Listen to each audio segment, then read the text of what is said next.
Kardeşler, menne bir sorag bar. Ne Türkmenistan kanuny bir ýurt diýip ýazylanda, ýa-ni ähli 185 tane döwlet Türkmenistany kanuny bir ýurt diýip bilýär. Prezidentleri, hökümetleri bar, beýleki universitetleri bar, ähli strukturalary bar kagad ýüzünde. Indi şeýle bir sorag çykýar. Konstitusiýa uzak wagtlap işlemese, işledilmese näme bolýar? Ine şu zatdan mysal bereýin men. Akly etirelim diýäli. Ine istenlik bir zat satyn alan wagtymyz, meselem diýelim, maşyna alýars, ýa telefon alýars, ýa bilgisayar ýa ýene başga bir zat alan wagtymyz, şonu ulanyş kitapçasy bardyr, şonu nähille edip ulanyp bolýandygyny, şo boýunça ulansoň ýankylan şo öndüren firmanyň aýdan wagtyna çenli ulanyp bilýärsiň. Ýöne şo kitaba görä ýanky ýazylyş nemesine görä ulanmasaň, onda ol alan zadyň çalt zaýa bolýar, döwülýär. Indi Türkmenistanyň konstitusiýasy, ýani umumy ähli ýurtlaryň konstitusiýasy, ýani toplumyň ulanyş kitapçasydyr. Toplum nähilleki ulanylmaly dogny şo taýda ýazylýandyr kitapda. Indi şo zat ulanylmasa, şo ýanky konstitusiýa ulanylmasa, işlenmese bu diýem 33 ýyldan gowrak wagt geçdi. Näme bolýar? Bu birinji soragym. Soň ýene bir soragym bar. Bizine impeachment etmeli diýär Türkmenistanyň hökümetini. Impeachment etmeli ýa-ni şeýle bir sorag çykýar. Sultana impeachment edilip bolunýarmy? Ýa-ni birinji soragymyň jogabyndan soňra, ýa-ni bu ikinji soragamy näme etmek aňlamaňyz aňsat bolar. Soň ýene de bir zat sorajak. Ine insan haklary nemesi diýäris, kanunlary, hukuklary ýene düzgünlämesi diýäris. Soňra ine Türkmenistanyň halky hor ýaşaýar, erwet ýaşaýar diýäris. Bu da dogry, erwet ýaşaýarlar. Indi egerde şeýle bir zat bolsa, biziň aýdanlarymyza insan haklary nemeleri anamsalar diýeli. Bolýar size entek dinleýäs, kabul edýäs ýöne biz ýurdun içine gidip barylajak bunu. Egerde siziň aýdýanyňyz çyn bolsa, onda biz Türkmen halkyna ýardam ederiz. Onun üçin biz gitjek halkdan, halkyň direkt özünden sorajak. Yani elimize mikrofon aljak, kamera aljak, sokak reportajy ýalak edip bir iş geçirecek diýseler, ona meseleler bar. Istendik bir şäheriň bir ýerlerinden ýollayıp barýan bir adamdan sorasalar, ýurduňyz nähilli görýäňiz, hökümetiňiz nähilli diýip sorasalar, halk näme jogap berer? Adamlar kameranyň garşysynda, şolaryň garşysynda. Ine şu 3 sany soragym bar. Ben Farahat kardeşimle söz vereyim. Sağ olun sözleriniz için. Konstitusiya işlemese şu ülkede bundan mı hak düşmeli? Onu düşüncem o şeyden. Sultanlığı impeachment edip bolýar diýdim. Ondan soň sultanlığı impeachment edip bolmaýar. Sebebi onu diňe halk ayağa almaly, Ýewropadäkiler öldüremeden başga yok.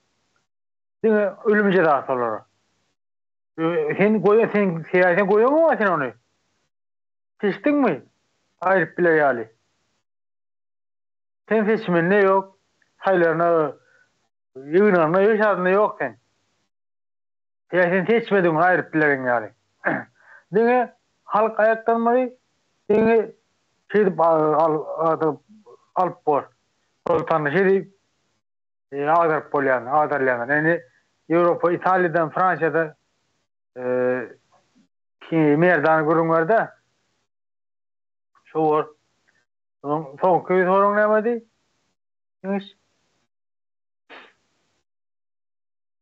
Aydalı Türkmenistan'ın içerisine gittiler daşar yurt kuramolor. İçinde barlak Yok. görecek. Halk elbette yaşayar Türkmüş diyersiniz. ya. Siz 5 yıllar Doğru aydıp doğru. diyorsunuz Düşünün. dediler. Gidip eline kamera aldılar, mikrofon aldılar. Şehirden önünden çıkan bir Türkmen vatandaşından soradılar yurdunuz nähili deyip. Näme deyip cevap verirler adamlar. Ne biz elbet diyaz Onut derler. Türkmenistan. Onut derler. Goğu derler. Urç devuş atmamı da hudu. Goğu onut derler. Günümü değişip doğru derler. Başka demez Türkmen.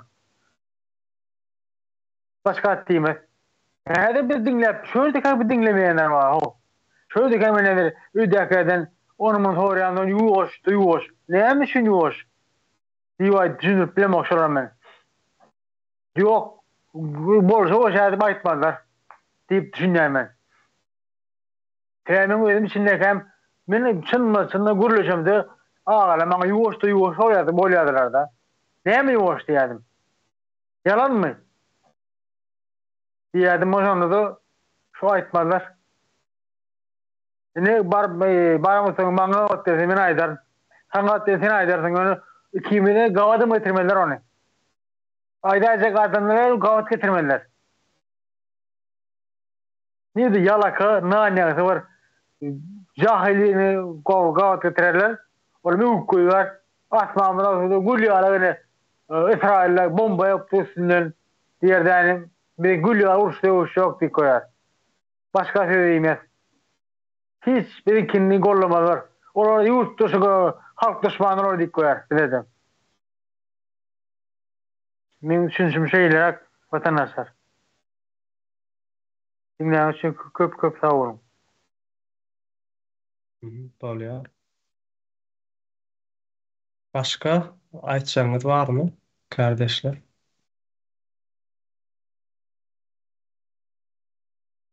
Söhbet kardeşimle söz veririm. Birinci, ikinci soruňy men düşünmedi bilmedim. Eşdi bilmedim. Üçüncü soruňy ben eşitdim. Gaýtarap biler misin eger kyn bolmasa? Birinci sorum şu konstitusiýa 33 ýyllap işlemese, işledilmese ýa-da konstitusiýa indi işlemese diýdigi eýýem ýanky näme bolýardy? Konstitusiýa diýmek ýanky şo ýurdun içinde ýaşaýan 5 milyon adam ýaşaýan bolsa şo 5 milyon adamynyň şo toprakda şo ýurdun içerisinde ýaşaýyş nähilleki ýaşamalydygyny görkezýän, ýol görkezýän bir kitap. Konstitusiýa. Şol ýok, işlemedi. 33 ýyllap näme bolýar? Halk näme bolýar? Konstitusiýa näme bolýar? Döwlet näme bolýar? Nähilleki bolýar? Bu bir ikincem sultana impeachment edip bolýarmy?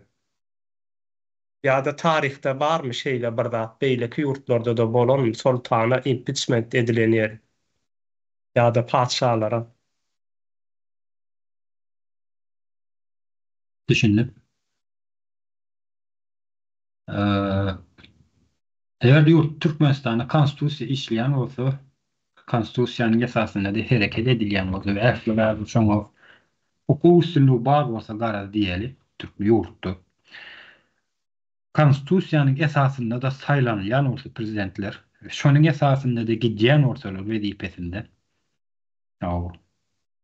Onda buny kanunyň esasyna aýryp bolar elbetde. Konstitusiýanyň esasynda. Impeachment kurap bolar eger şo konstitusiýa işleýän bolsa bu-da.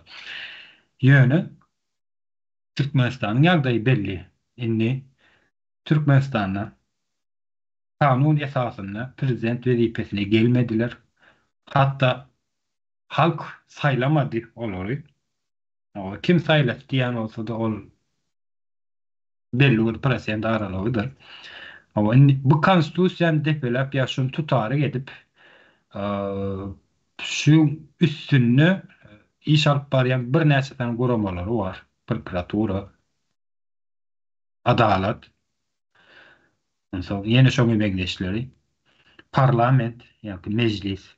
Olar hemmejesi konstitusiýa bagly bir neme işliýär. Yani döwlet sistemasynyň ählijeti şoň konstitusiýanyň esasyny işleýär aslında. Yani esasy şu kanun boýunça iş alyp barýan goramalar, şular impeachment edip aýyryp bilmeýän bolsalar, diýme goýarda sultanlyk bar. Ya bolmasa ýurdun konstitusiýasyny bir döwletiň prezidentini impeachment edip aýyrmaly diýilen statýalar goşulmadyk bolsa, ya goşmadyk bolsalar, ya ozal bar bolan bolwam bunu öz çykarlary üçin, öz bähwitleri üçin aýyran bolsalar, diýmek bu gönüden göni islediklerçe Türkmenistan konstitusiýasyna öz bähwitleri üçin gerekli maddeler goşup bilýärler we islediklerçe de aýyryp bilýärler. Öz bähwitleri üçin, ýani halkyň bähwitleri üçin de. Bulan diýmek görýäseň ýokdugynyň alamaty. Yani bu yok. Bir näçe tane alamatlary bar da, bu da şoň esaslarynyň biri. Ne Türkmenistanyň konstitusiýasyna da impeachment edip aýyryp bolmaly nemesi ýok. Yani hakykatdan geçen handa da aýtdy onu. Menem göz gezdirdim. We sultany impeachment edip aýyryp bolýarmy diýende sultany ol tarihte de ýok beýle bir zat.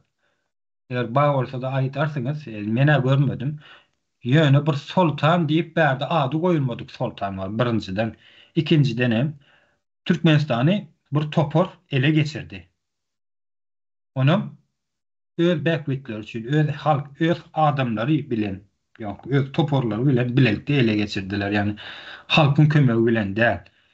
Indi bu toporun eline sultanlyk diýende Türkmenistan häzirki wagtda ady goýulmadyk sultanlyk. Sultanlyk bolsa da ady bir goýulmadyk. Ýöne bu ady goýulmadyk sultanlyk nemesini biz sultanlyk diýip kabul etmeli däl.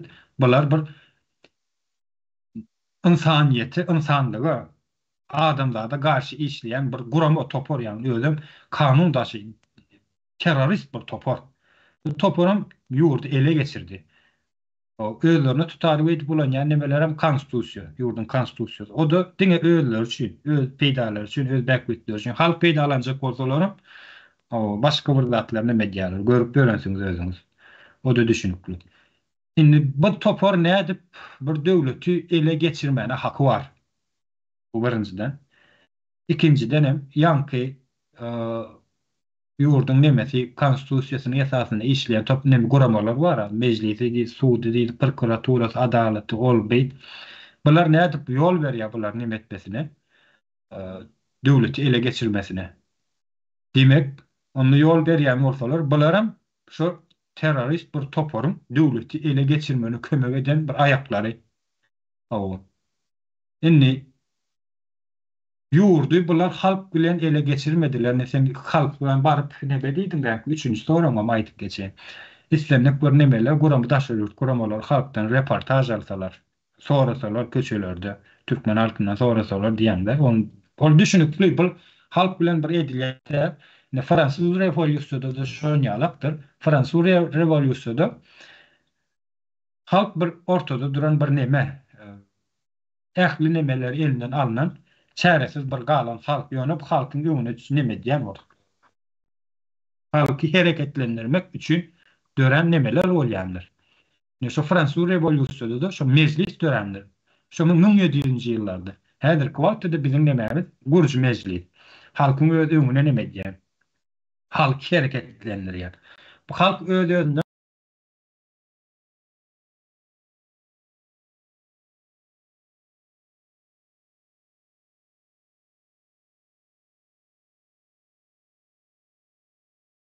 koşadırlar içinde başa. Ol ady goýmaly sultanyk. Bunu doli ýagdaýda şu halkyň öňüne düşýän topor bunu ýykmany doli ýagdaýda hakkı var, hukuky var. Sebebi bular bu toporlar nädip döwleti ele geçirip bilýärler. Näme esasynda ya kim ruhsat berýär? Halk ruhsat berýän bulara? Ýok. Kanun ruhsat berýärmi? Ýok. Konstitusiýa ruhsat berýärmi? Ýok. Onu nädip ele geçirip bilýärler? Güýç bilen insanlyga garşy alyp berýän mehanizm sistemalar bilen gorkuzup, ezip, tayaklap, öldürüp, yakıp nirede aýylganç nemeler bar bolsa sütenler, cezalar, yani gynamalar bar bolsa şolaryň ählijetini ulanyp döwleti ele geçirýärler. Indi şu güýçlerden peýdalanıp döwleti ele geçiren bir topora garşy sen ol konstitusiýa işlän ýoksa halkyň arkasyny bir zada daýamaly halk. Näme daýap biler? Eline ýaragy da ýok. Demek, halk hereketlendirýän bir gurama daýandyryp biler.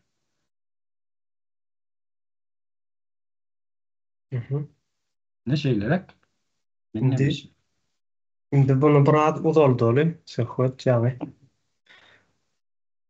Ben öňem aýdyp bilýän da ýöne size pikir nemetmeňiz üçin biraz kelläňizi gyzarmaňyz üçin berdim de bunu.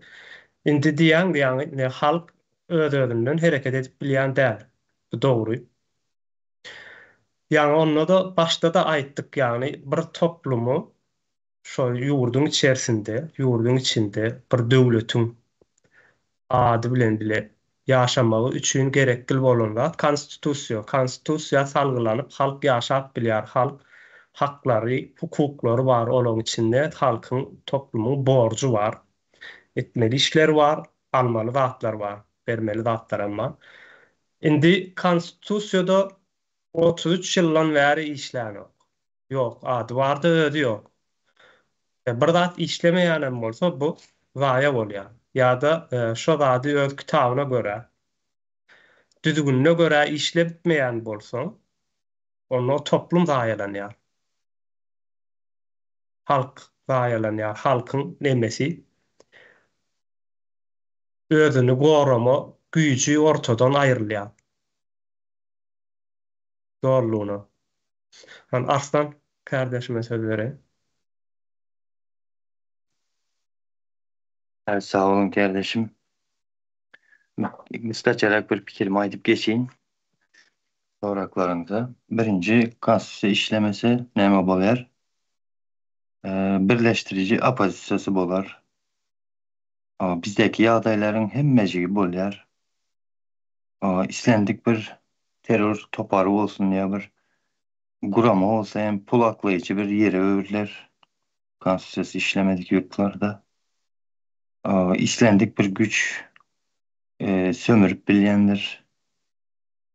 Garaz kanunsuz bir neýli gurama bolsa şolaryň işine gelende eğer konstitusiýasy işlemese bir ýurdum. Ondan soň impeachment elbette täsir etmeýär olara. Çünkü konstitusiýanyň bar ýerinde impeachment nemediler işlep biledi. Buların gözlerinin döreden şertleri bilen döreden şertleri hem dine kanunsuzluk şo yol bilen hem yankı impeachment'i del patşalığı mı sultanatlığı ayırıp boladı da ondan sonra köçe reportajında da ne desem türmeden reportaj alıp bolmaýar. Şonun ýalda Türkmenistan'ın yurt derejesinde bir türme olan için ördenem sokak reportajını alıp bolmaýdy da. Alıp bolýar diýildi. Bar diýeli aldylar özleri. Istenlik adamyndan soramagyň mümkinçilikleri bar. Gitýärler soraýarlar. Alyp bolýar diýip warsaýalym bunu. Mümkin däl ýöne şeýle diýip akyl ýetirelim. Aha. Düşündüm. Bu soramyň öz nemesi bardy häzir soňundan siz aýdymyň näme aýtsa. O indi reportaj misal özümüz hemmemiz hem kardeşlere ya islendik bir illeşlerimiz bolsa hem şolar öýüne jaňadan wagty näil oňatmysan dep soradylar. Şo wagty uj reportaj da dep düşünelim. Hemmeze ýaxşy dediler.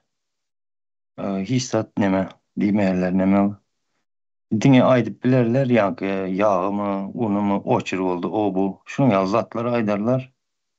Reportajy hem kardeşlerimiziň aýdýaly asudasman diýerler boldy. Şunu ýalarak jemleýin. Eziz kardeşim de söz verin.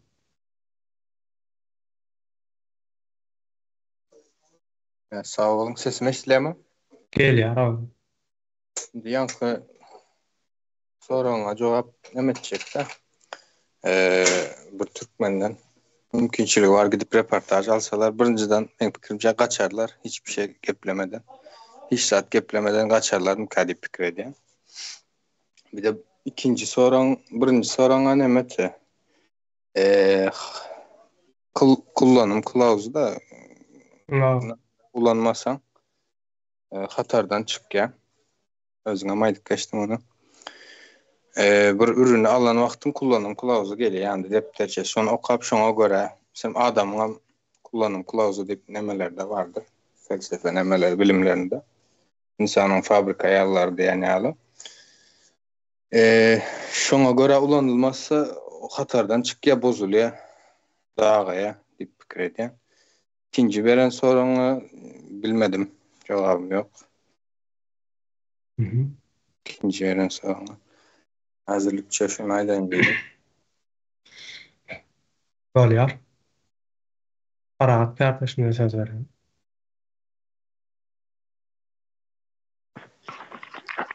Bey ol gelen danak hukuktan gelmeyen adam, rejissör adam, jurnalist adam. Öz akıllı, öz fikir bilenler o olan adam girip, görüp, sorman bilip bilýär şonu. Biledir. Yok, bilip bilen ok. Paragat. O girip, men o ameýs nädir? Germaniýa o näli, bizim o näli. Hayır, giri versin. Senin halktan, İlk beler o tayk. İlk beler o tayk. Ona bizim o ameýs, sen o ilk beler. Seni de sen görür asal. Görmeýämi? Sorap bilir sorap. Näçilimler şu ýagdaýda. Ya okusan näçilimler şu da ýaňy ummadymı? Näçilimler şoň gali. Men endim no şonu ikisi afat dökü çağırlı kronok. Gelecek jurnalist teret görmez saatlarını. Akıllı jurnalist görmeli.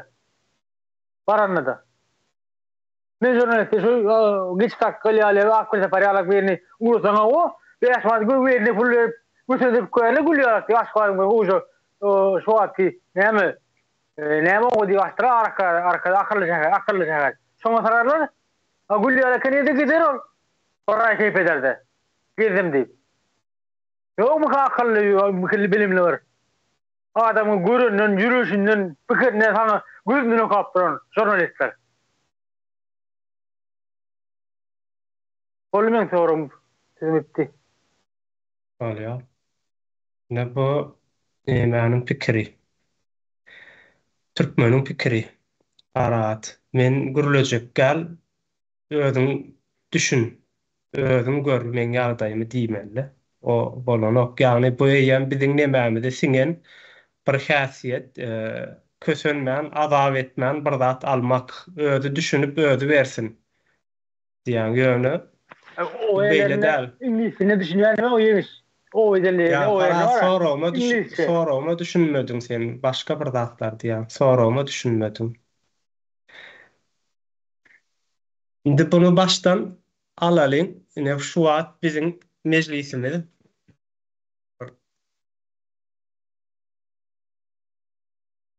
üçüncü oturuşunda impeachment. Yani Türkmenistanyň şu wagtky jenaýatçy hökümetiniň işinden uzaklaştırılması bir meseleni gowga atyrsa hayat almada söz vereyim.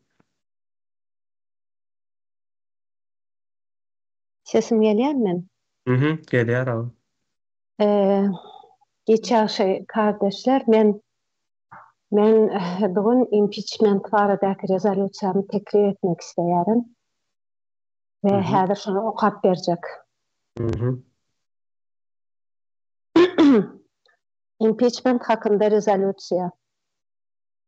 Men Türkmen halkynyň wekili höküminde ve gurucu meclisiň agzasy höküminde 1991-nji 2006-njy ýyllar arasyndaky Türkmenistanyň prezidentiniň wezipesini eýelen Saparmurat Niyazowa, Türkmenistanyň bir kanun döredilen halk maslahatynyň başlygy Berdimuhammedowa, Türkmenistanyň häzirki bir kanun prezidenti Serdar Berdimuhammedowa respublika bolan döwlet guruluşyny bir kanun monarxiya döwlet guruluşuna öwrülenligi sebäpli impeachment prosedurasyny teklif edýärin.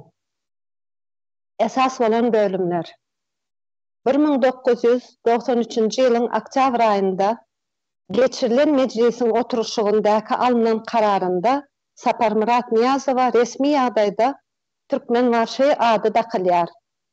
Bu ýagdaý Saparmurat Niyazowa şahsiýet kultunyň döremegine esas boldy. 1999-njy ýylyň Halk Maslahatynyň karary netijesinde Saparmurat Niyazowa ömürlük prezident statusy verildi. 2006-njy ýylda Saparmurat Niyazowyň ölümünden soňra Gurbanoğlu Berdimuhammedow bir kanun ýagdaýda wagtlança prezidentlik wezipesini eýeledi.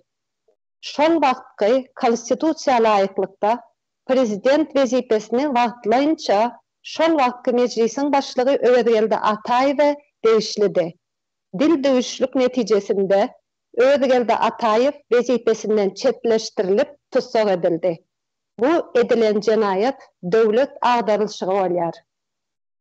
Gurbanoğlu Berdimuhammedow 2007-nji ýylyň 11-nji fevralynda bir kanun ýagdaýda prezidentlik wezipesini eýeledi we Saparmurat Niyazowyň jenaýatçylykly siýasatyny dowam etdi. 2007-2022-nji ýyllar arasyndaky bir kanun ýagdaýda prezidentlik wezipeni eýelek geldi. Häzirki wagtda Türkmenistanda Halk Maslahaty adly bir kanun döredilen guramanyň başlygynyň wezipesini eýelep otýar. 2022-nji ýylda prezidentlik wezipesi bir kanun ýagdaýda atadan ogla geçýär. Ýagny Gurbanoğlu Berdimuhammedowyň ogly Serdar Berdimuhammedowa geçýär. Bu hem bolsa Türkmenistanda sultanlyk düzgünniň girizlendiginiň aýdyn subutnamasy. Bu ýokarda agzalan hereketler 1990-njy ýylyň 22-nji awgustyndaky ikrar edilen Türkmenistan Respublikasynyň öz yktiýarlygy baradaky deklarasiýasyny bozýar.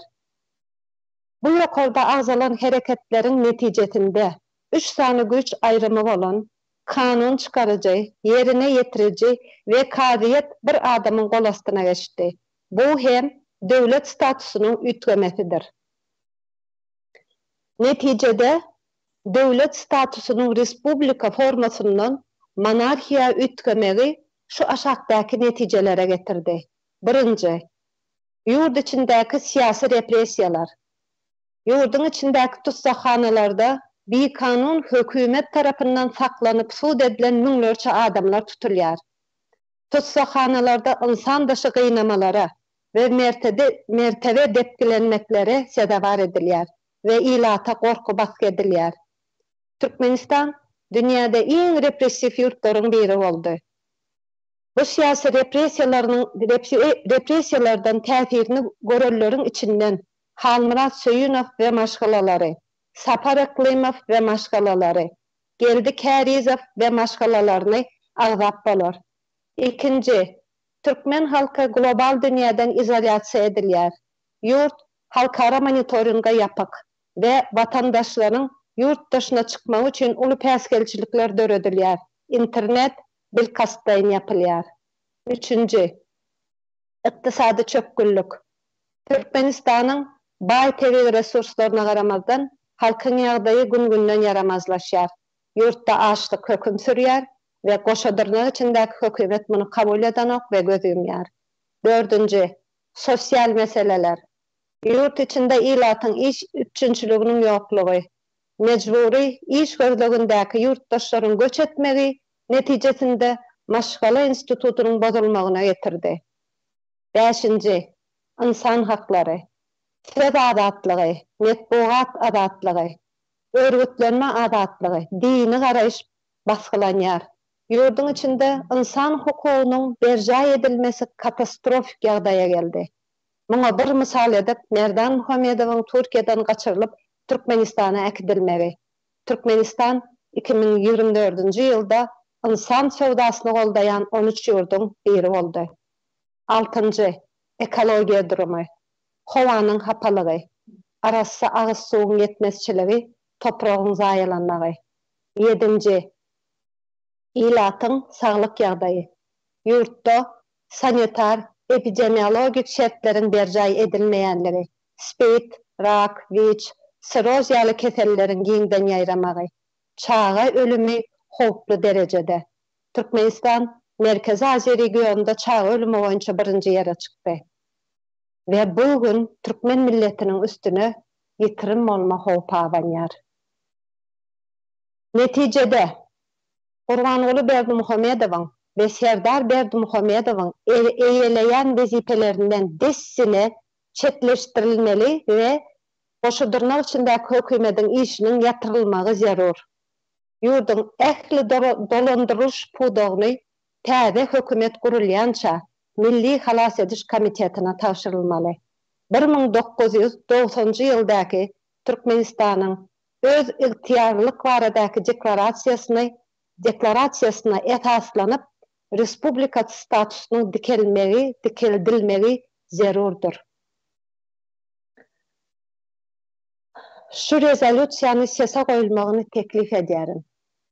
5 noýabr 2024-nji ýyl Gurji Mejlisiň agzasy Hayat.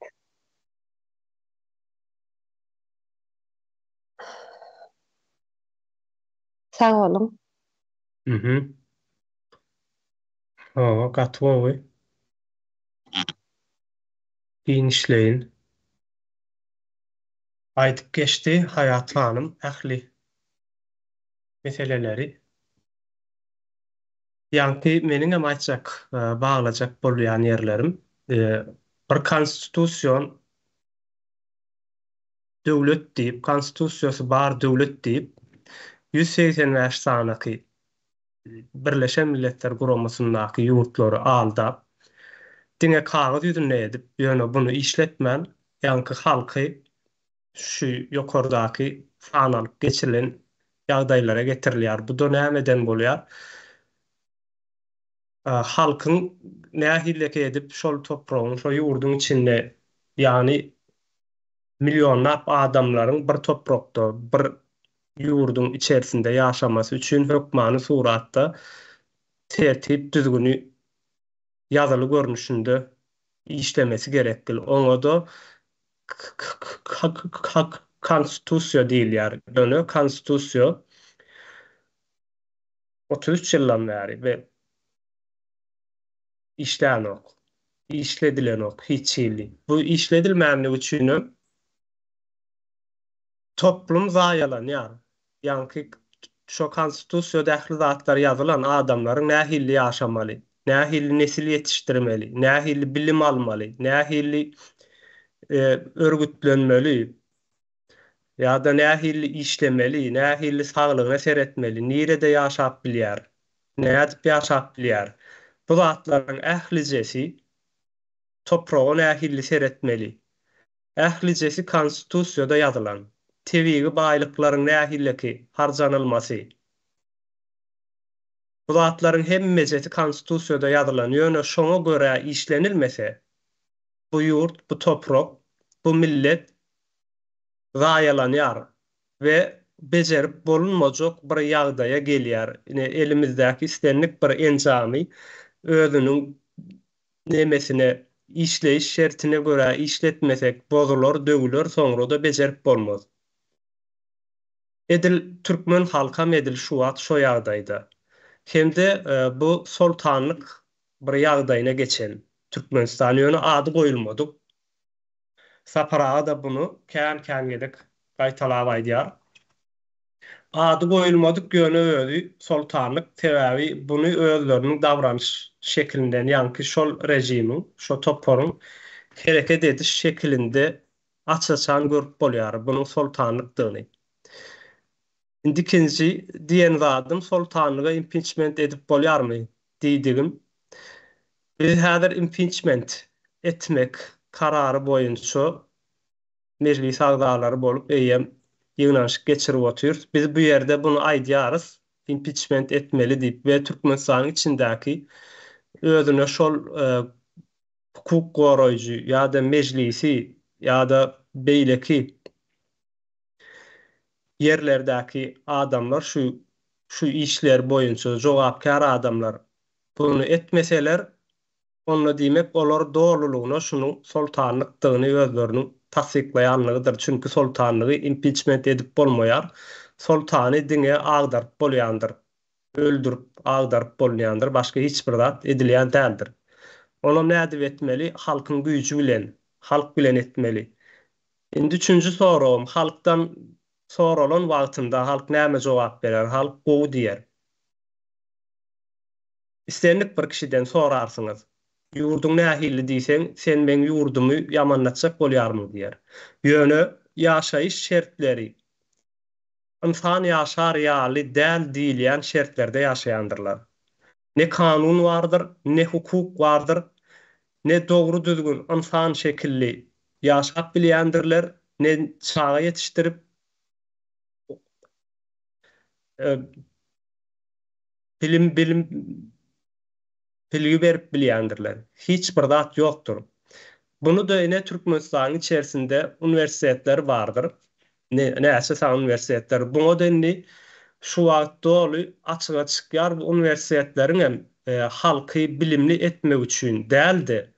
Diňe şol daşyndaky synçylara ine bu bir döwlet, bu bir kanuny işläp duran döwlet bar we içerisinde bilim berýän üniversitetler var diýdirmek üçin edilýär. Bunun hem suwutnamasy bar. İstenlik bir üniversitetlerde Aşgabatyň içerisindäki bolsun ýa-da beýleki vilayetlerdeäki bolsun okap gören taliplerden üniversitetiniň ýagdaýy barada soran wagtyňyzda okamyzok diňe çäreden çäre gidýär diýerler. Bunun şeýle digen biziň geçen günlerimizi, geçen ýyllardaky her ýylda her üniversitetden näçe ýüz sany, belki de müňläp talip yetişýändir, okuwuny gutarýandyr. 5 ýyldan soňra okuwuny gutaryp, ýokary bilim, ýokary okuw alyp, şol ýurdun içerisinde işe başlaýandyr. Ýöne seredýäris Türkmenistanda şu neçeni 10 müňlerçe sany ýokary bilimli adam şu Türkmenistanyň için üniversitetlerini gutardylar. Ýöne türkmen halky gitdigiçe erwet bir ýagdaýa, hatda şuňky ýagdaý bilen seredenimizde ýok bolup gitmegiň işine geldi. Eger üniversitetler ýokary bilim berýän bolsa, onda olaryň netijeleri nirede? Alan bilgileri nirede? Diýmek bilim berilmeýär.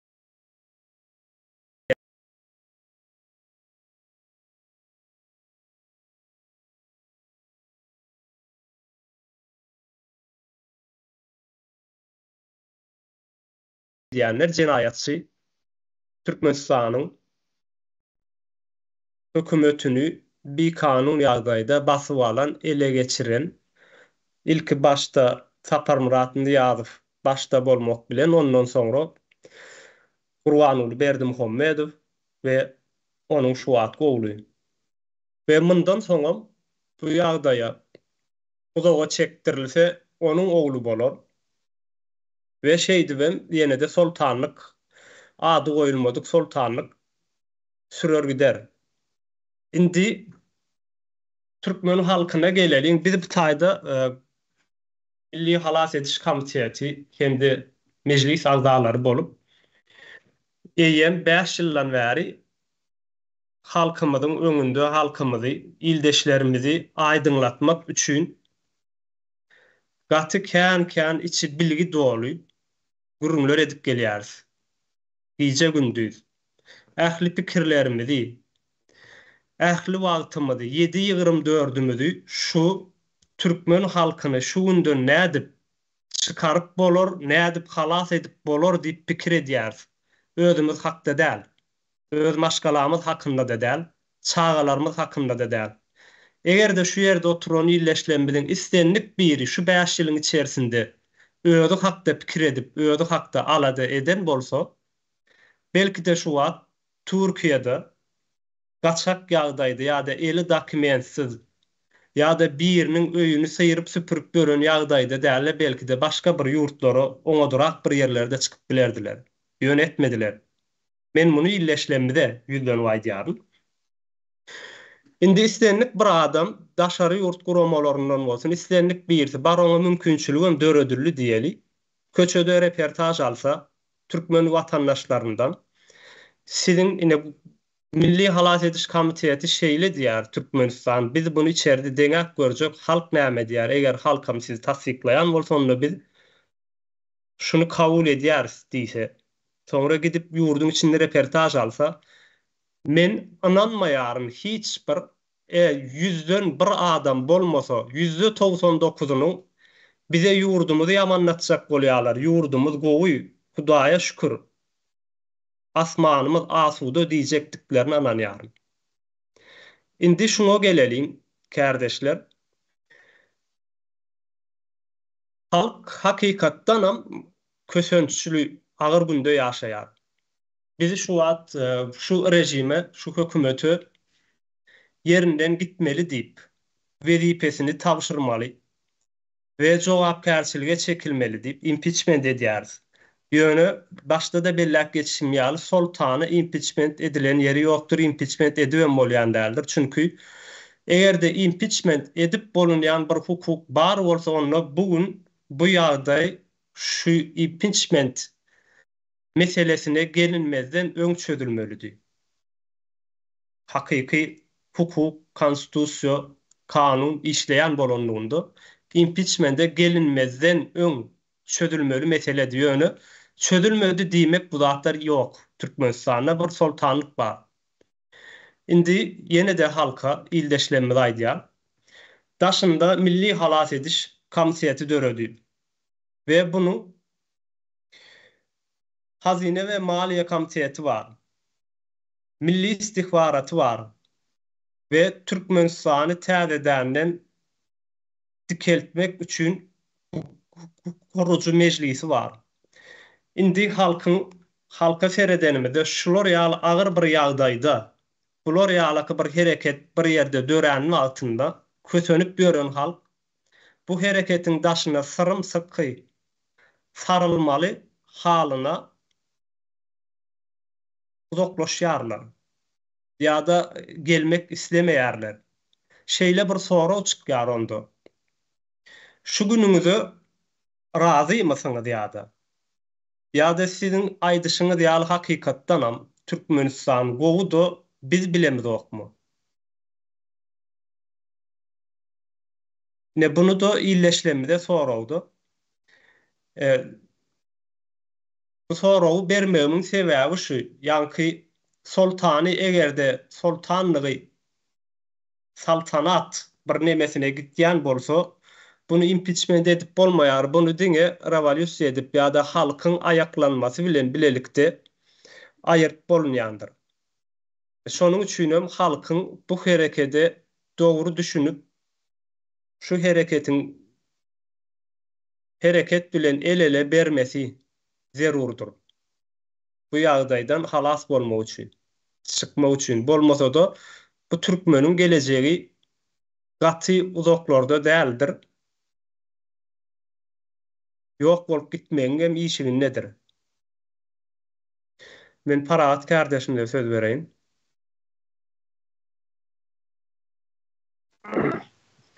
Minnettar. Ederim. Çayım olsun.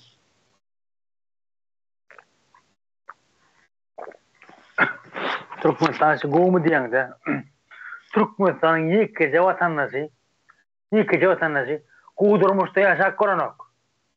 Näde gudurmuş gördüňiz? Ýurtdaşan gördümi? Şoňa Germaniýa çykaryp bir iş etme.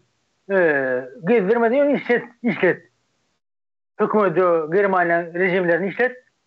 Bu netek sagat septede beýaşyn kanun ýaksyn bir aýy şeýle soň bile oňdan görer.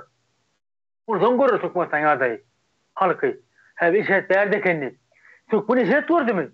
Aýarlamada uruş. Onun pagtadan buğday. Orada ayda tiraýerlemene. Pagtadan içine çağa doğranlar var diye. Pagta meydan içine çağa doğranlar var. Bir şey yok häzir Türkmenistanda. Fotoğrafta çağa doğranlar. Başka ütken adı yok. İşletip durmuş görmedik adamı hatta ne etbilsin. Bu veriyor dinde tapar bilen o. Inni tapsa ve odan bir maşinçiden tümölüce uyulsa şoňa gowy atdylar tökmen. Şo gowy aşan epiliyor. Maşinçi tapsa koyunca ikinci Japonya, Germanya'dan maşini minjekkerli falan alsa ramar iyicini tapsa iyicini de bir tane kuzuca oyunca olsa bolly ubrama tümölüge olsa şo bayağı bir saniye ödünü. Başka durmuştan başka yurtlara gidecek. Daşarı Türkiye, Germanya, Amerika gidecek, tatil edecek, dindarma edecek deyip ulatları arzunu yok. Onu bilip arzunu yok ettiler adamlar. Ho. Neydi bu yamanlasına? Kuydurmuşu gördün. O zaman yamanlar Türkmen. Sana kuydura kendiler. Bu ayda hadir. Ungal yaman. Hayda öyle bir numara bilmem. Ay koy sana ungal. Atma diye. Şoňaly häzir. Noktadan gaýanatdyma. Häzir Türkiýede niýe barda iş bar? Fabrikalar açyk dur, eleman direktip, gyýyp dur, gelip dur diýen bolan, ay goýsan oňa zat bolar ýokra diýe. Türkmensanda ýok da oňa zat. Gözüni açyp görür şu görülüp. Işedi görmeden adamdan sorap bolmaýar, bilip bolmaýar ony. Hani men soraňa jogap vatandaşlar. Ýene tünetir. Bolýar. O ýene de bir deme bar, teklip bar ýanky Hayat hanymyň Aýdanyň üstüne goşaly. Şu atky Türkmenistanyň içerisinde özüne mejlis diýip atlandyrýan mejlisine bir wagt berilmemiz gerekli. Agdalamyň adyndan şu ýerde şo wagtyň içerisinde wagta çenli şo berilen wagtyň içerisinde şu mejlis Türkmenistanyň hökümetini impeachment etmese, işinden uzaklaştırılmasa we ondan soňra derme işlerini geçirmeseler, onda biz olary doğrulugyny ýanky Türkmenistany doğrulugyny bir sultanlyk elinde kabul eders bu ýerde. Ondan soňra da bu impeachment'in ýerine halkyň dolu aýaklanyp şulary istenlik bir şekilde agdarmalydygy hakynda karara gelinmeli bolars. Ýani şeýle bir zat nemet görünüp dur, ýa şu atky rejim, hökümet ýa-da özüni mejlis diýip atlandyrýan ýa parlamenti diýip atlandyrsyn. Edil häzirki ýagdaýynda bularyň bu pikire geljekdigine anam ýok, ýöne belki de wagt ütgäp biler. Öz nemelerini ütgödüp pikirlerini ütgödüp bilerler. Diýäçde şoň üçin belli bir wagt berilmesi gerekli. Onam kardeşler sizem aýdarsyňyz näçe rak wagt bolmaly? Umyda hanyma söz bereýin. Atatürk 1 noýabr 1922 ýylda sultanlyk rejimine ýatyrylan, Cumhuriyet gazanmasdan ön yatıran, Cumhuriyette şu kabul edilen Türk devletinde, Cumhuriyetinde. Yöne bizlerde yine 1924 yılda Oktyabr'ın 27'sinde Cumhuriyetimiz kazanan vakti sultanlık diyen bir kanun vardı mı? Birinci soram şu.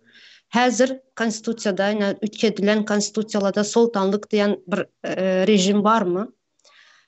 Hazır bunu biz ayda sultanlık rejimini göre diyelerde. Yöne o ağızdan olmaz. Kanunda prezidentlik dep yazılan. Hazırki kanunlarda, konstitutsiyada. Kanunda prezident dep yazılan bolsa prezidenti impeachment edip bolýa dep düşünýän men.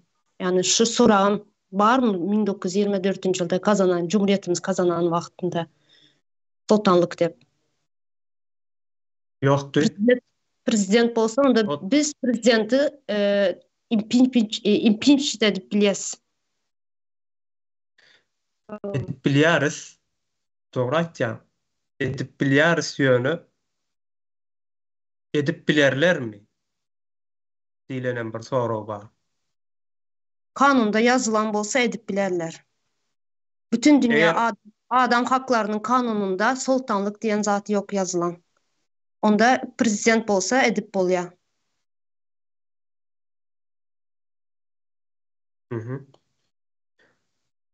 Söhbet kardeşimden söz vereyim. Türkmenistan'ın häzirki konstitusiýasyna prezidenti impeachment etmeli ya bolmasa prezident şular ýaly edipesinden peýdalanyp owurluk ya ýene şoňa meňzeş bir şahsiýetiň nemesine, malyna, mülküne ya ýene bir zadyny el goýan ýagdaýyna bu impeachment'e uğratmak diýilen neme ýok Türkmenistan'ın häzirki konstitusiýasyny özüňizem açyp okap seredip görün. Bul ýok, ozal bar bolmagy mümkin, belki ozal ýany minni bir näçe gedek täzelediler bu Türkmenistan'ın konstitusiýasyny. Niýaz döwrüne bir gedek täzelediler. Ütgeşmeler we goşmaçalar giýirmek diýip. Berdimuhammedow, Uly Berdimuhammedow döwrüne bir gedek, oğlu gelende de ýene bir gedek täzelediler. Bular öz bähwitleri üçin, öz çykarlary, özlerine geljek bähwitleri üçin özüne işleýän nemeleri giýirip berler meýletin. Bu nähile konstitusiýa bolýansa? Türkmenistan'ın Türkmenistan'ın konstitusiýasynda da bütün dünýä beýleki döwletlerin konstitusiýalaryna da bular ýaly. Eger prezident bolanlar şu bir döwlet bolýan bolsa, bu hökmany ýagdaýda bu şert ýani sen o Berdimuhammedow jenaýat iş etdi. Ýani edenligem %100 hak Birleşen Milletler Guramasy tarapyndan hem suud edildi, tasdiklanyldy. O ýöne ol näme üçin aýrýarlar buny? Sonra ortada. Näme üçin aýrýarlar? Adatda bir watandaş kanundaşy iş etdi, hereket etdi. Bütün döwletler näme diýerler? Onda näme üçin bir konstitusiýasyny bu nämeni aýrýarlar diýerler. Sonra orta çykýar. Ştaý has möhüm, meniň üçin möhüm bilemok. Kardeşler üçin möhüm bolsa aýdyp bilersiňiz. Diýmek bärde sultanlyk diýen daýyň. Sultanlyk hem bolup biler de, ýani bu sultanlar bilen näme sultanlyk bilen çäklendirmeler, bu gatýalmış bolup bu bir döwleti eline geçiren bir topor. Sultan ol päder kuwatly sultan nemesini sultanlyk boljak bolsa oňam bir nemeler bolmaly, strukturalar bolmaly, mehanizmler bolmaly. O da ýok häzir kuwatly Türkmenistanda. Bu gönüden sultanlyk boljak bolsa sen olar ýaly baş etmersiň ýa sütüm etmersiň halkyňy, öz halkyňy. Häzir kuwatly diňe halka gaş, adamzada gaş, olam daşyndaky çüroý birine de ýa belki ikinji, üçünji döwletiň watandaşlaryna da öz watandaşlaryna karşı iş alyp barýarlar. O bärde onu diýmek näme çykýar? Bir topor, terror toporu öyle. Türkmenistan'ı ele geçirdiler. Türkmenistan döwletini yıktılar. Eger bunu yıkmadık bolsalar, suud edip bersinler. Türkmenistan'da konstitusiýa işleyen bolsa suud edip bersinler. Impeachment etsinler. Türkmenistan'ın parlament meclisi. Ol halk maslahaty zat ol gyzykly däl bize. Halk maslahaty o ýerde problema çözelen ok. Ol halk maslahaty döwletiň ýokary organynyr diýip aýdylýar häzir kotdy. Ol o taýda bu zatlary düşünýän ýaşularam ýok, ýaşoklaram ýok, ýaşulam däl. Bagşla. Diýmek onu ýa-ni ýeňiş teňtekligiňle alalaşýar. Hayat tanymdan ortadan tekligiňle alalaşýar. Eger suud edip bersinler Türkmenistan'da hukumy üstünlüğü, konstitusiýanyň üstünlüğü gurulmaly ýurt bar bolsa, ähli näme de döwletiň ähli gatlanan şoňa esasynda iş alyp barýan bolsa, Berdimuhammedow taslaka uğrasınlar. Üstünden iş açsınlar. Türkmenistan'ın öz başlyk ýa konstitusiýanyň esasyna işleýän nemeler bar. 3 aýry şakasy bardyr. Kanun çykarjy, ýerine ýetirji, biram adalat. Şular öz başlyk işleýän bolsa, eger konstitusiýada şey diýip ýazylgyn 6-njy maddasynda, konstitusiýanyň 6-njy maddasynda ýalňyşmasam, kanun çykarjy organy öz başlyk işleýän bolsa, hökümet ele geçirmedik bolsa, siýasatçy bunu etmek mecburiyetindedir. Bu şerttir. Bu konstitusiýanyň talabydyr. İsleme talep edýändir konstitusiýa. Bulam işläp bilmeýän bolsa, topor ele geçirdi diýmekdir. Topor ele geçirdi de bu ele geçirilen döwleti nähili ýoly bolan bolsa bolsun, Doğal ýagdaýda halk tarapyndan bizine gaýtaryp alınmagy. Doğal ýagdaýda hak bardyr halkyň. Many Birleşen Milletler Guramasam nimesini kabul edýänlerine halmyrada agaday edýänler. Ähli halk hukuklary elinden alynan halk ayağa galmana doğal derejede hak bardyr diýip. Nime şunu aýtjak bu ýerkesi. Bolýar. Merdan kardeşime söz verelim.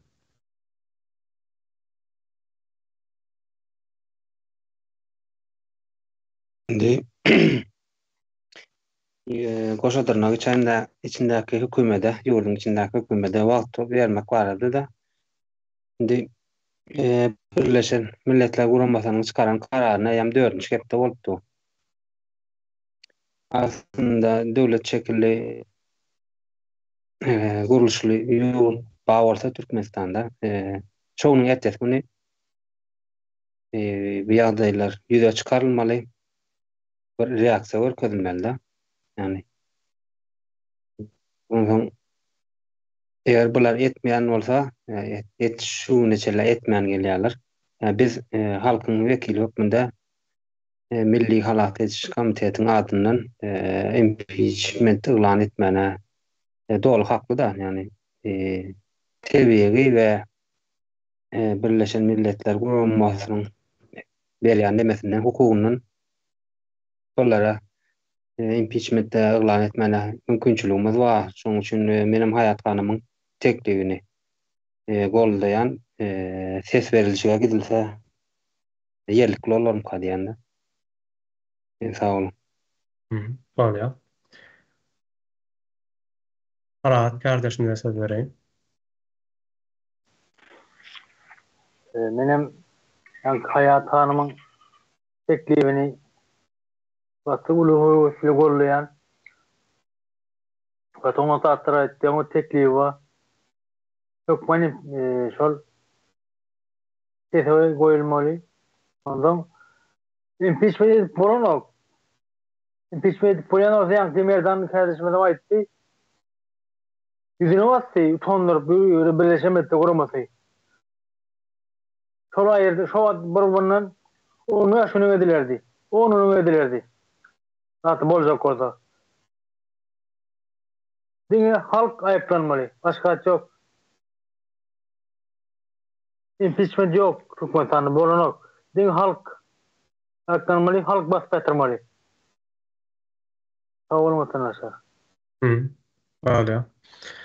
Sapar kardeşime söz vereyim. Sağ ol ýeňiş. Ben burada üntüň çek bolýan. O Türkmenistanyň ne konstitusiýasyna, ne kanunlaryna, ne normativ dokumentlerine prezidentiň gelmesi we gitmesiniň prosedurasy ýok. O barada tecrübemiz hem yok. Misalımız hem yok. O bağ olsa, bilýäniňiz bağ olsa belki de men hem bizade bilýänlerdir. Yani kanunlaryny görkezip nemedip bilersiňiz. Indi gelmesi belli däl, gitmesi belli däl. Wezipän o iň jogapkär wezipän adamsy. O tert birda dedende o buňa dähile reaksiýa görkezip bilýär halk. Bilen toraglar çykýar. O bulary gidirip bolmaýan düzgüne biz nädip ýetdik.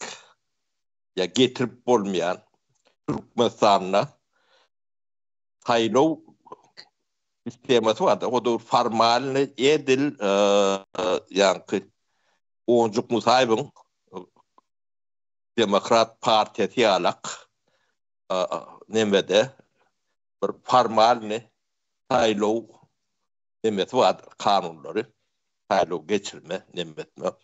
Oňa hiç bir beýleki guramalar tarapyndan kontroly demeti ýok.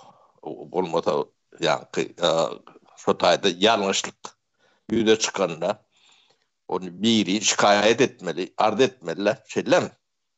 Evet. İksan, o beğetleş, o tanışanına, o biri yanlış, biri doğru deyip birine şikayet edecek olanını nire etmeli. O bir saylov komitesi yanlış iş etti. Onu nire şikayet etmeli. Dilen prosedurların hiçbiri yoktur. Türkmenistan'da şunun bir tevapleri öğrenilmeli. Bu tevapleri ben düşüneceğim, fikrim, Türkmenistan'ı Respublika nemesini testsiz yatırdılar da devlet ağdarlışı olmalı aslında. Respublika yatırılı diyeyim. Hiç yerde ne kanun, ne bir cemiyet bileriyalak bir bilgilenme demeden geçen yeri yok. Kim şunda oraya prosedür olan hukuk tarafından amalaştırılan bilyen varsa onu görüp ya da paylaşıp bilir halk bilen. O şu da yok. Demek bu zat yani Respublika yıkılan günün başlayıp şu yağdaya getirme için sessiz devlet ağdarlışı edilenine konstitüsyon kuruluşu yıkılan. Bunun ilerleten arkasından kendi çıkmalılar. Yine lüstrası edilmediğinin sebebi şudur. Sebebi bunu yani eline alan adam ben ömürlük geldim demek demesinin manasını veriyor da bu zatlar. Onun için yani devletin hukuk kanun çıkarayan kuruluşları hiç yani profesyonel nemede o işlemediği ya da üns vermediği orta çıkıyor da yani bu prosedurlar yok ben bu zatlarda. Ne adik gelmeli, ne adik gitmeli. Prezidentler onun neyle şartlarda o işine son vermeli. Cinayet etti de. Yine misal için şu gelli kâridin nemesinde. Şuraya cinayette. O prezidente kim günah bildirmeli? Şuraya neme de yok. Proseduru da yoktu. Onun yeni de bir zat Sovyet Soyuzu kurulunu yani Orta Paça gelenden başlatan hat neme doğru katı ken adam repres edildi de. Türmelerde çürüdüldü, atılıp öldürüldü. O şu zatları halka şuun içinde beyan eden nokta. O ne biz 100 yılların vellemizde kaygıza Atabay nedir vay ay takviye atladık da. Çoluk adam Türkmen devletini kuran adamla ikisi yani o ağırlarında bir topar adam vardır. Kurulayan nedir? Bunun ağırlarını bilemiz yok da. Yönü şol adamlar resmi yağdayda rehabilitasyon değil ya da yani güneyatının yanlış demedilerini o avrayının dikelmesi için rehabilitasyon etmeliler. Yani ağır tutulmayanın sebebi yani o kap verdi. Ne haysi statyalar bile ne yapsın atılıp öldürülündüğünü. Onları çoğun içinde bunu cinayetçi olarak kalıyor da. Bu cinayeti üstünden ayrılmadık. O iki adam olur yani milyonlarca belki de 10 milyonlarca bizim vatandaşlarımız vardır. Ülkede. Birimizin atamız, birimizin babamız, ağamız, pakamız, yeni son 15 yünglerce adamın rehabilitasyonu ağdalarını yok. Şunun için ağdalarını yok da 30 yıl geçti. Araştırdı diyesi oluyor. Ne? Başta edilmeli dağıt edilmeyen son onun bu büyüşüp çözülme diyalak yağdaya geliyor da şu vat hükümetlerine eline yara alıp şuları ağdırmadan başka hiç de bir olmayan şehirte geldik de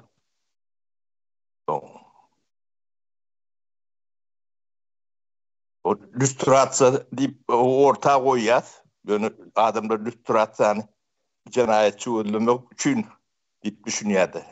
Yekvodu da yani münglerçe adamını rehabilite etmek için şolara yol açılması için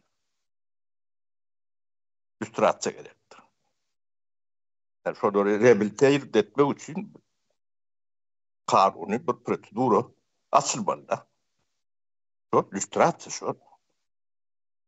Şundan sonra ne gayet tabii nedir vay aytak.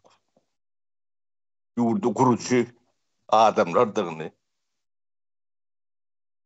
aydıp bilir. Bu olur cinayetçi deyip hata ediyorlar. O şu kurulan gününü de yani ağlamayın gününü belliyorlar bayram. Türkmenistan'ın şu atkı yürürlüğündeki kanunları nemeleri boyunca o Türkmenistan'ı Sovyet Soyuzu'nun ayrıca cinayet eden adamlar deyip cinayetçi. Dokumunda doğru.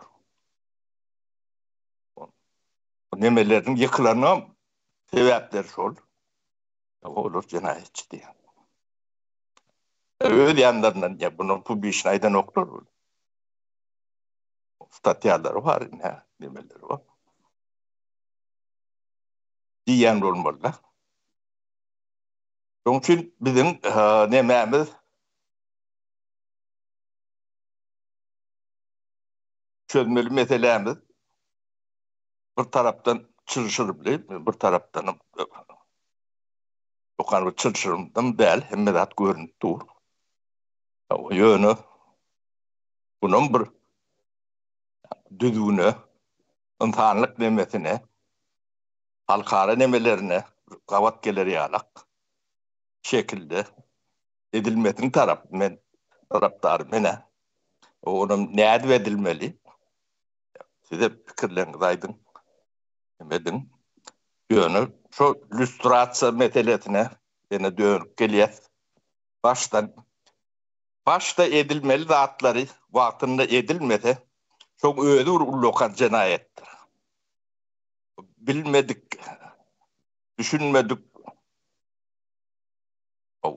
adamlarımızın olur yarak tecrübeti yoktu diler bahaneler okey bol bilir bolunuyor hiç de çözüm yoktu ne şu lüstratsa etmeyen ortağa diye nemetinden çıkıp bile ne olur ortayan boz kalan yer nemetinden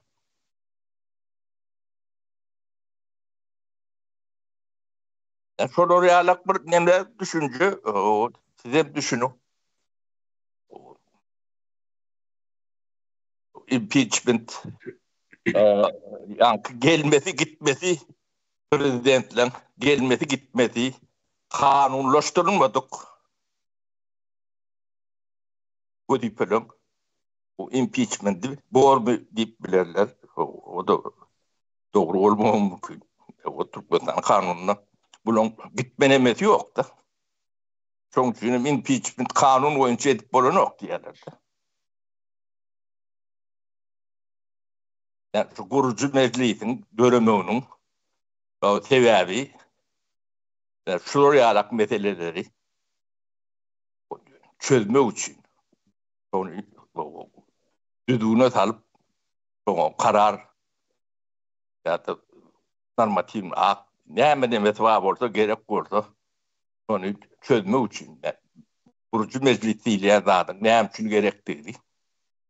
Sebäbi kanunlar ömürlük bolajak bolup özleri pattosaw edip getiren emeleri, ýagdaýlary barýala edip onu hiç tadım yok. Hiç bir guruluşa işlenmekte. Ödem halkın inanıp bilecek hiç bir devlet kuruluşu yok. Şugun çeyle ýagdaýa geldikde.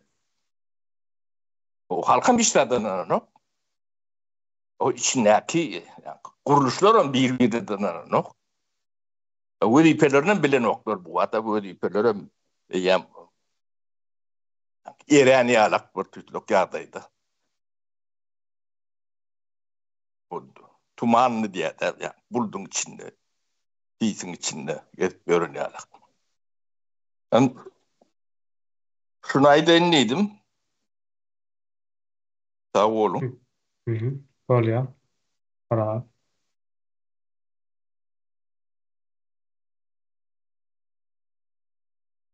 Kardeşler başka fikirlerini açacaklarımız.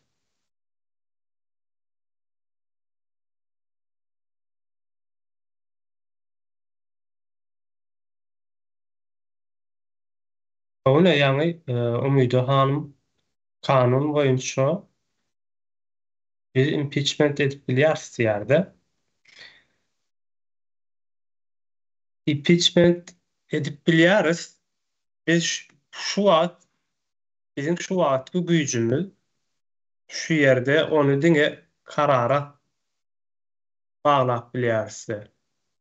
Yani kararını sesini alıp bilýärsiz. Biz gidip Gurban ulyny, Berdimuhammedowlary wezipesinden aýryp bilemizok. Onu şu wagt özlerine resmi taýdan döwlet guruluşy diýip aýdýan meclis bardyr Türkmenistanyň içerisinde. O taýda şu meclis agzalarynyň sesi goýmalary gerekli. İçerisinden ýörüýte bir başlyklary ýa meclisiň başlygy ýa bolmasa başga birisi çykyp şu meselelerini gozgamasy gerekli. Gozgandan soňra bunu sese goýulmasy gerekli. Ondan soňra bunyň eden jenaýatlarynyň derňeşdirilmesi gerekli. Jenaýat edendigi subut edilenden soňra da iş açylmasy gerekli. Bunu şu wagtky Türkmenistanyň özüne döwlet diýip resmi taýdan bizi Birleşen Milletler tarapyndan Türkmenistan döwleti diýip tasdiklanyp diýen etmeli. Türkmenistanyň meclisi, Türkmenistanyň kanun çykarjy organy, baş prokuraturasy olar etmese eskeri ýa-ni harwysy etmeli. Ýöne garad nähilli bolanly da Türkmenistanyň içerisindäkiler etmeli. Indi bu soragymyza gelýär. Egerde bir sultanlyk görnüşinde bolsa, ýa-ni Söhbet kardeşimiz aýtdy-da, sultan boljak bolsaň bir döwleti basyp alyp bolana diýär-de. Ýok. Sultan bolýanlar şo döwleti basyp alandan soňra sultan bolýandyrlar. Ählijesinde şeýledir tarihda da. Tarihdaky sultanlara. Şu adam ne? Şu Niýazow döwründe Cumhuriyeti ýykyp, basyp alyp, ýykyp ýa-ni Niýazownyky dogry, ol ilki başda bir prezidentlige saýlanjak adam ýeköz bolup ortağa çykany üçin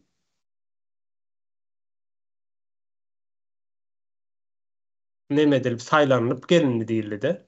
Onky düşünükli ýöne ol şondan soňra ýykdy bu Cumhuriyeti. Soňra Türkmen başy boldy. O diýmegem näme bolýar? Cumhuriyet ýok, men Türkmeniň başy diýär. Türkmen menden soňra başlaýar diýär.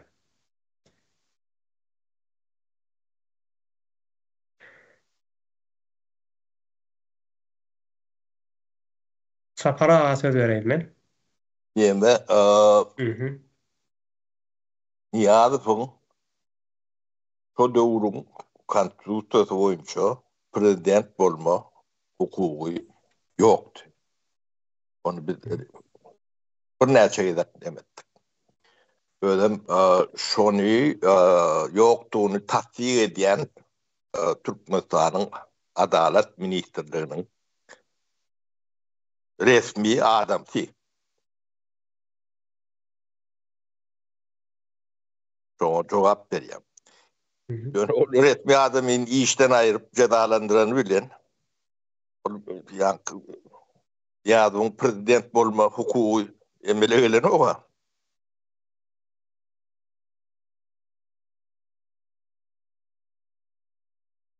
Yani prezident bolup saylanma hakkı yok. Kanun oyuncu. 92. 91. yıldaki kanun. O niyazı prezident etme mümkünçülüğünden mahrum edilen. Sebebine mi diyemem diyor. Yattan aydık bilecekler bunu diyor.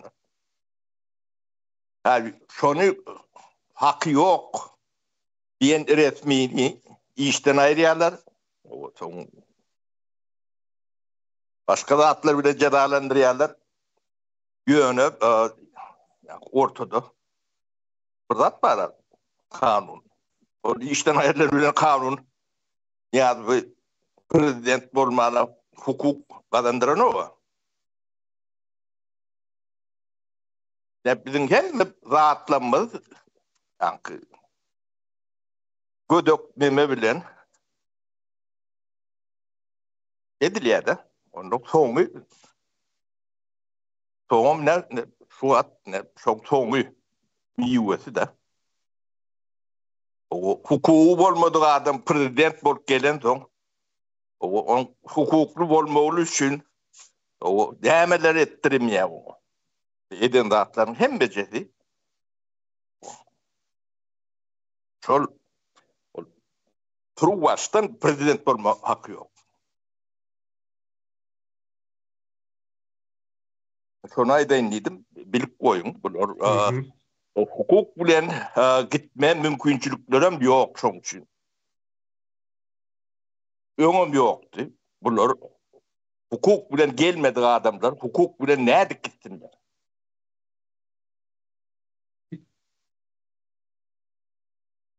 Birinji baştan bäri şolar ýaly eken däl. İlki baştan bäri. Ýene şol ýazgyny dayanç jurnalyna bar gyýtgyjyk bir sahypa Halmurat bir ýerlerden tapar öň elimizde vardy nemeleri. Bunu hem de düşündürüp aýdýar. Ne şu da atları üretecek olan hukukçulumuz vardır. Tağan durdu, halif. O son ne için öldürdüler? Ne için battılar? Ya iklim falan. Ya şu da atlan üstünü yapmak için sonum hiç vakit Floryalak mesele ortaya çıkmamadığı için ediliyor. O halk bu zatları bile işi yok. Spesialitlerin bu zatları bile işi yok. O ben plani tutkani diyen adamların bu zatları bile kendi nimeti yok. O yok olsa son bu zatlar üyüşüp yani çözülmez neme geliyor. O çözülmez neme dedi yani milleti bitirme nemetine getiriyor da. Şu an Türkmenistan bitme nemetinde. Devlet etmedi kıyın.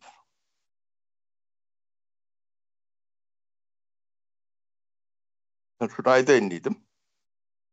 Bolýar. Halmurat kardeşimde söz vereyim.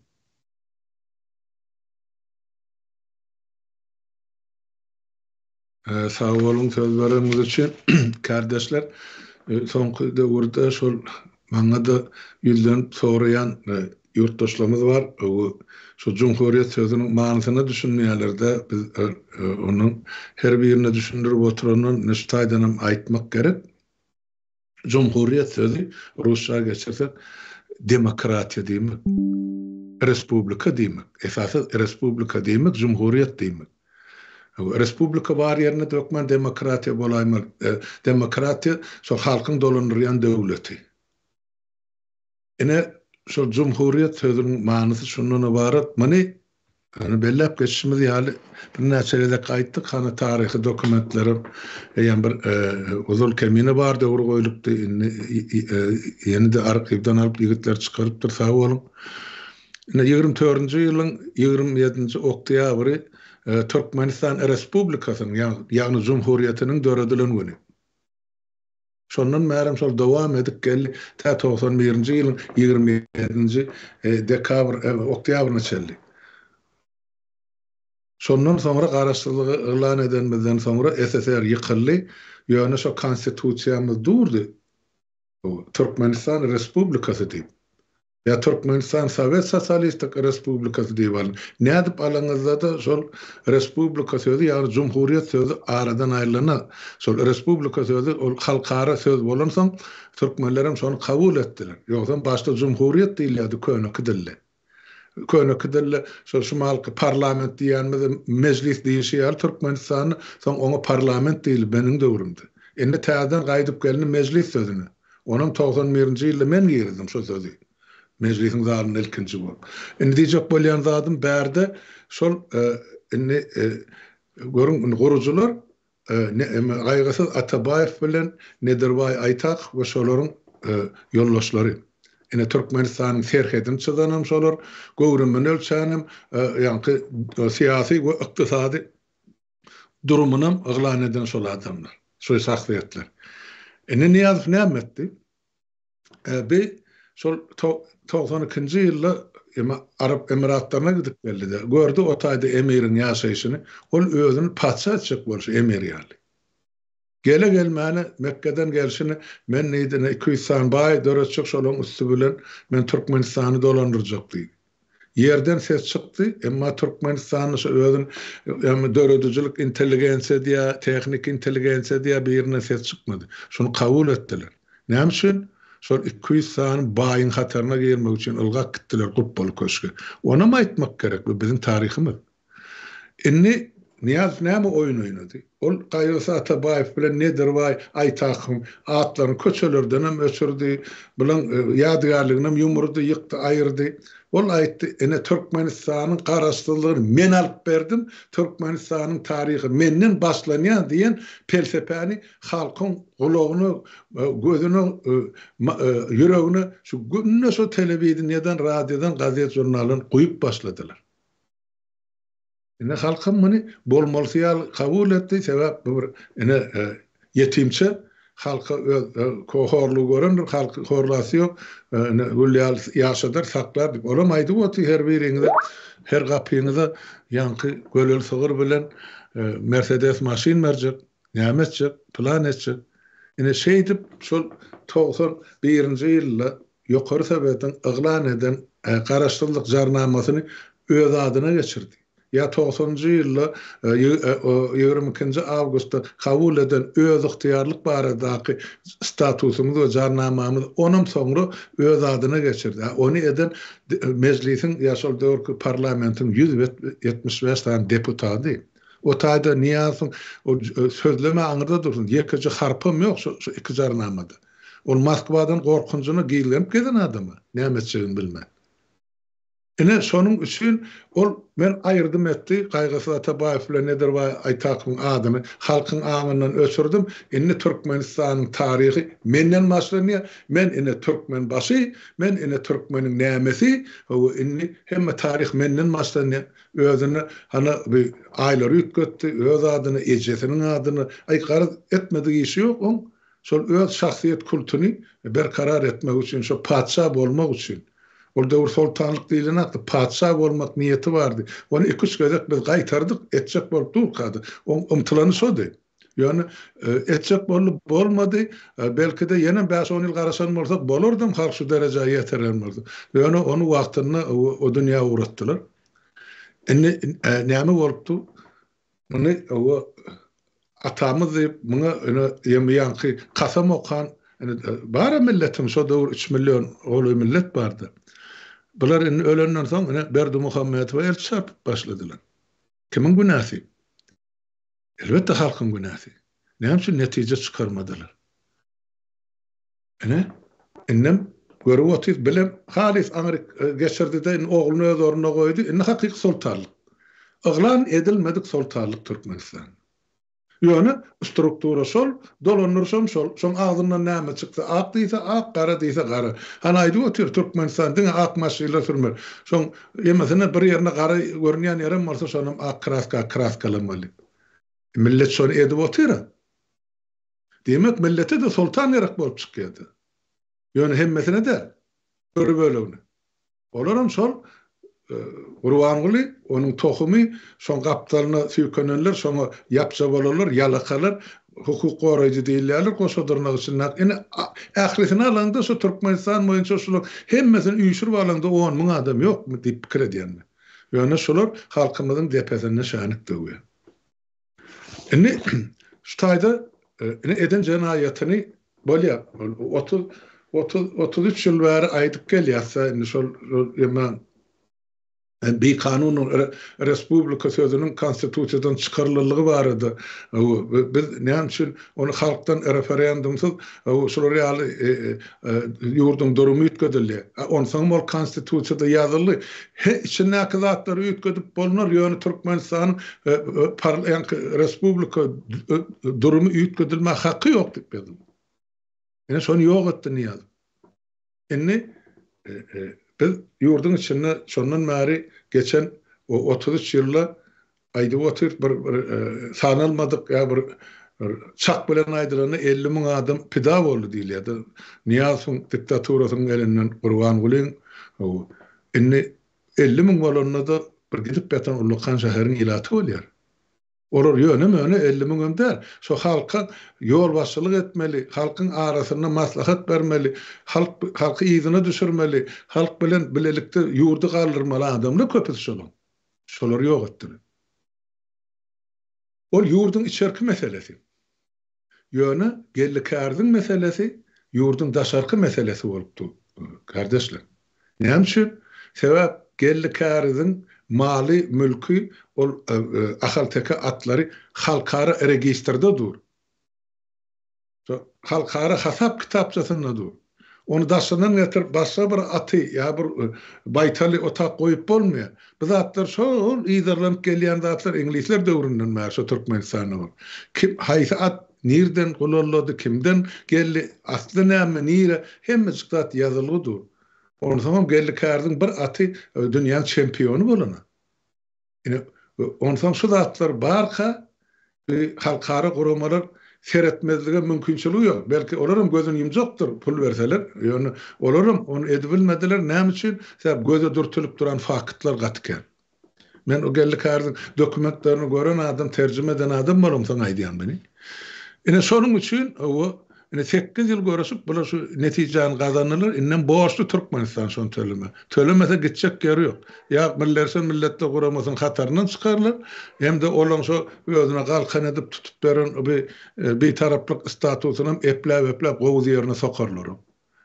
Şonuň üçin bir şu taýda impeachment meselesi ýüze çykýardy. Eger de bardy geldi diýip aýdýan. Bolar diýip aýdýan. Bardy geldi şu döwletde hiç bolmany bir adam ya şu meclisin 175 deputatynyň ya 125 deputat biri özüni insap tapıp şu meselesini impeachment bardy şu mecliste goýsa şolum eýem ýeterli. Şu bütün strukturasynyň jenaýata ýoğrulandygyny döwletin. Emma şonu etmeseler bilen bilýär, etjeginden etmejek boly. Onu etmeseler näme bolar diýen sorak bar da halkda. Ine size diýýäňiz, aýdýäňiz, olaram etjeklerler. Şu impeachment'i geçirjekler. Bizde kanun yok. Şu gelip hemmemizin başımıza alsa da biz sesimizi çıkarmadan oturacak. Şoňa haýyrlysa onu biz näme etmeli? Onna biz onna dolanıp gelýär. Birleşen Milletler Guramasynyň insan hukuklary baradaky deklarasiýasynyň preambulasyna ýagny girişdirdi. Ýüllerçe gezek gaýtarap aýtdym. Ähli hak hukugy elinden alynan milletin gozgalyna galmagy haky bardyr. Inni biz eger şular häzir meclisi Gurbangulyň we onuň oglunyň meselesini, impeachment meselesini garamasalar, onna diýmek biz gönüden göni halky gozgalyna çağırmagy, onu ýuridik taýdan elimiz azat ýa boş. Hakymyz bar. Şu neçeli böwet bolup duran muny ýuridik taýdan esaslandyrmak gerekdi da. Ene siz aýdýan şuny hakimiyet aýrmaly bozma. Şoň içinden bize subutnama az gelipdi ýurdun içine. Gömýärler, ýapýarlar, internet ýok, gatnaşyk ýok, hat petek ýok, hiç zat bolmansa daşary ýurtlar bu zatlar ýydarlama mesip bilen. Inni gelli kärdiň meselesi bütün dünýäň öňünde dur. Nira gaçypsypsyn bular. Şoň üçin şu impeachment meselesi şuň hormatly kardeşim Hayat Hanymyň çykarmagy men gaty dogry diýip tapýan. Berekella inni şuny kardeşler dedem öz araňyzda maslahatlaşyp şuň karar kabul edýän. Inni koturşupdy. Oturuň oýlanyň pikirlensin. Yoksa da bu mesele var diýen bir näçe wagt bar gurrun edip gelýär. Öz aramyzda da meclisde de ýöne bu çaresini görmeli wagty geldi. Eger ýurdun içindäki özün meclis diýip atlandyran 120 mahluk şu meseleni çözmese, onu ýurdun daşyndan Milli Halat Komitetining döreden ýa-da gurucu meclisi şu karary kabul edýär. Ne bu tordy men şunu aýdýan sag bolun. Bolýar, sag bolun. Indi şu soraw barda bunu ýa-ki bu Türkmenistanyň içindäki şol özüni meclis diýip atlandyrýan neme? Atlandyrýanlara bir wagtmy goýmaly şu ýerde ýoksa da bir öňünden mi ýa-ki şol impeachment kararyny almaly paýda? Şol soraw dur. Şu ýerde mümkin bolsa. Mhm. O şaýnysyny. Şo gelli kararyň yetkisine görä ýa özünde olmak üçin çykarylan kararyň güýji 180 günlük berilen. Şo 180 günüň dowamyna ýagny 6 aýyň dowamyna Türkmenistan tarapy şol 7 milliard dollary geldi kardy we onuň maşalasyny tölämeli. Biz indi şu taýda impeachment meclis ertiremedip bile buyurgunam. Yok, şol karar ýerine ýetdiýem, ýetenakmy? Gelin şoňa garaşallysaňyz, onda ýene de 5 aý wagtymyz bar. Yok, olur açan nähil özürşýän bolsa özürşdün, ýöne biz impeachment'i öz aramyzda gysgalyk kabul edýärsiňiz, onu da siz gurucu meclis hökmüne hakly kardeşler. İki tarapym bar, özüňiz şoň üçin maslahat edin, haýsyn etmeli bolsa şoňa da ses berelik. Sag bolun. Indi şeýle bir adam bar, bu taýda Halmuradaga gelli kärdiň puluny ýa-ki şu almaly 7 milliard dollaryny bular berse de ýene de şu jenaýaty eden adam bolýar. Ýani üzönleri bilen, o bergisini üzönü bilen onu aklamaýar bulary. Bular bary bir impeachment. Yok, ben aklaýar. Edilmeli. Yok. Bary bir edilmeli. Maňa ters düşünmän kardeşler. Ol şu Birleşen Milletler Guramasynyň goýan şertini aýdýan men Türkmenistanyň.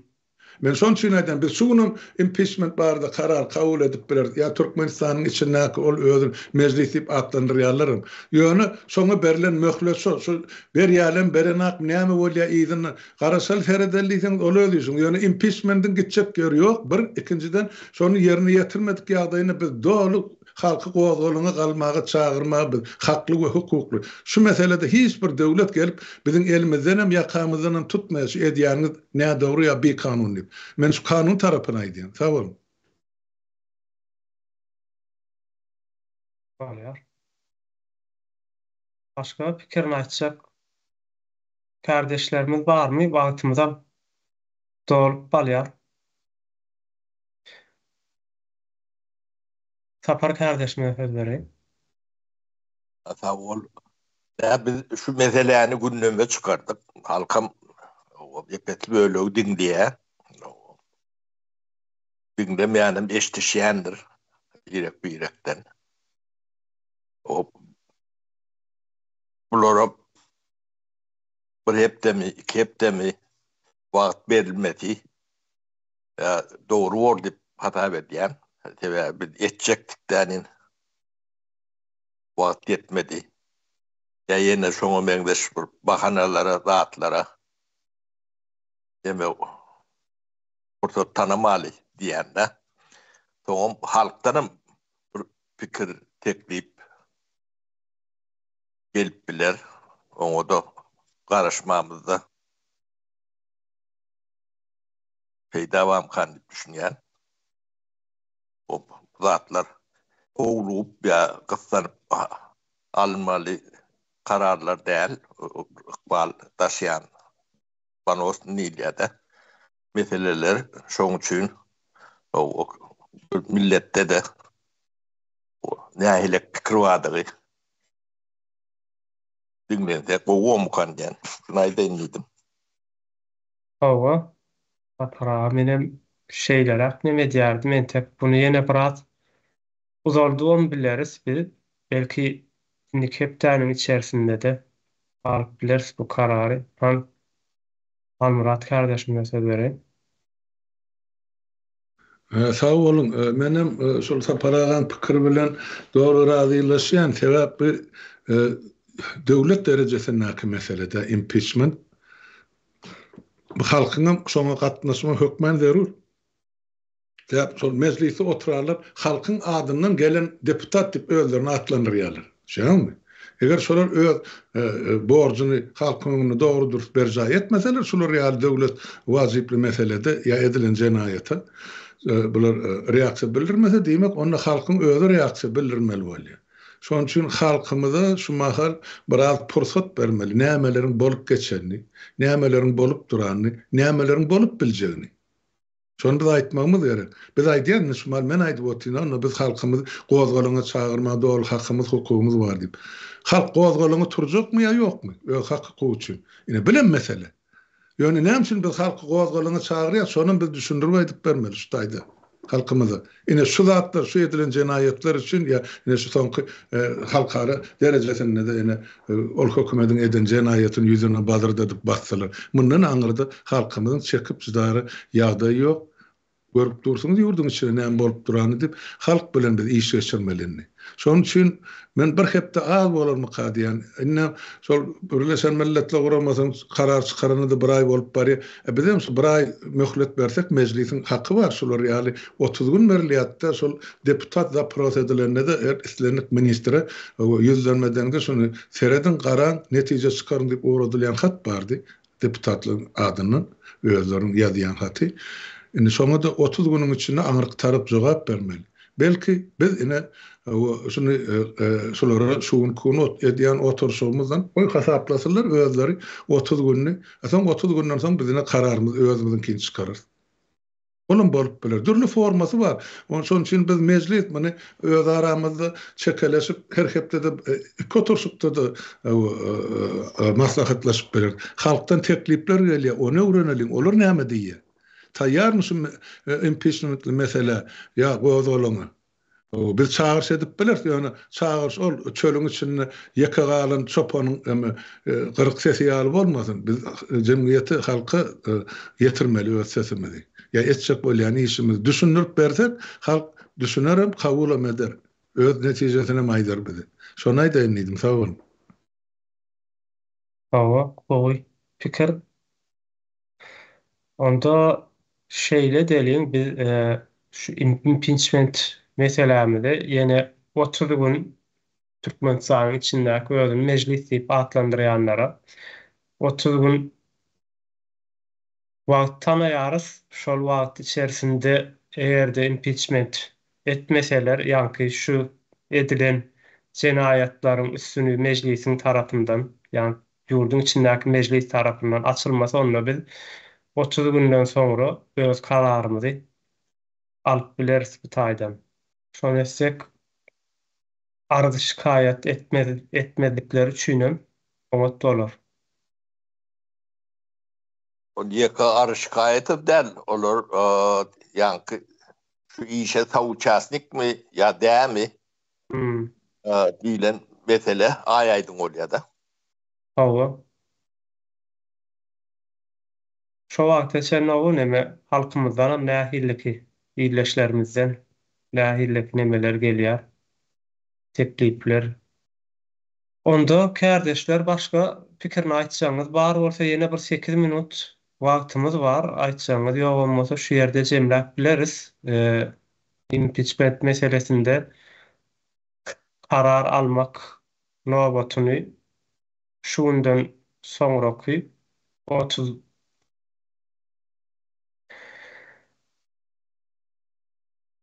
Aha, Halmurada. Staýdar goşma saýtçaklarym bar. Ýanky Hayat kardeşimizin ýüzlenmesini hemme sosial ulgamlarda ýaýratmaly. Ine şu mejliste şu mesele garaldy dip. Mejlis agzasy hökmüni sizin her biriňiziň ýa biziň her birimizin teklip girmä dogry hakymyz bar. Şu teklip gollanýarmy, gollananakmy ýa maglumat hökmünde kabul edilýär. Ýa gara taşlanýarmy, ony şu mejlisimizin oturşy görkezipdi bilen lükkeligine dogrulygyna halka ýetirler. Ýöne şol yazmaça formaty var Hayat kardeşimiň. Şonuň gapdalyndan goýun ýa-da şonu ýaýradyn. Ine şular ýaly terz bilen mejlis agzasy ýüz tutdy. Mejlisim şu barada şular ýaly netije geldi, şular ýaly karara geldi. Şeýdilse onu kanunluk taýnazardan gaty dogry iş alyp barýar, saparada dogry belläp geçdi. Biz ol mejlis eder etmez emesi bilen onu çıkaramda biz şolaryň adalatyň tarapyndan, hakykatyň tarapyndan ýa-da Berdi Muhammed bilen jübi parlamentimi goý jemgyýetiň öňünde özlerini görkezdirler. Indi ýeri geldi, wagty geldi, olardan jogap sorulmaly. Ine şu mesele başga artykmys berdi goşara zat ýok. Sag ol.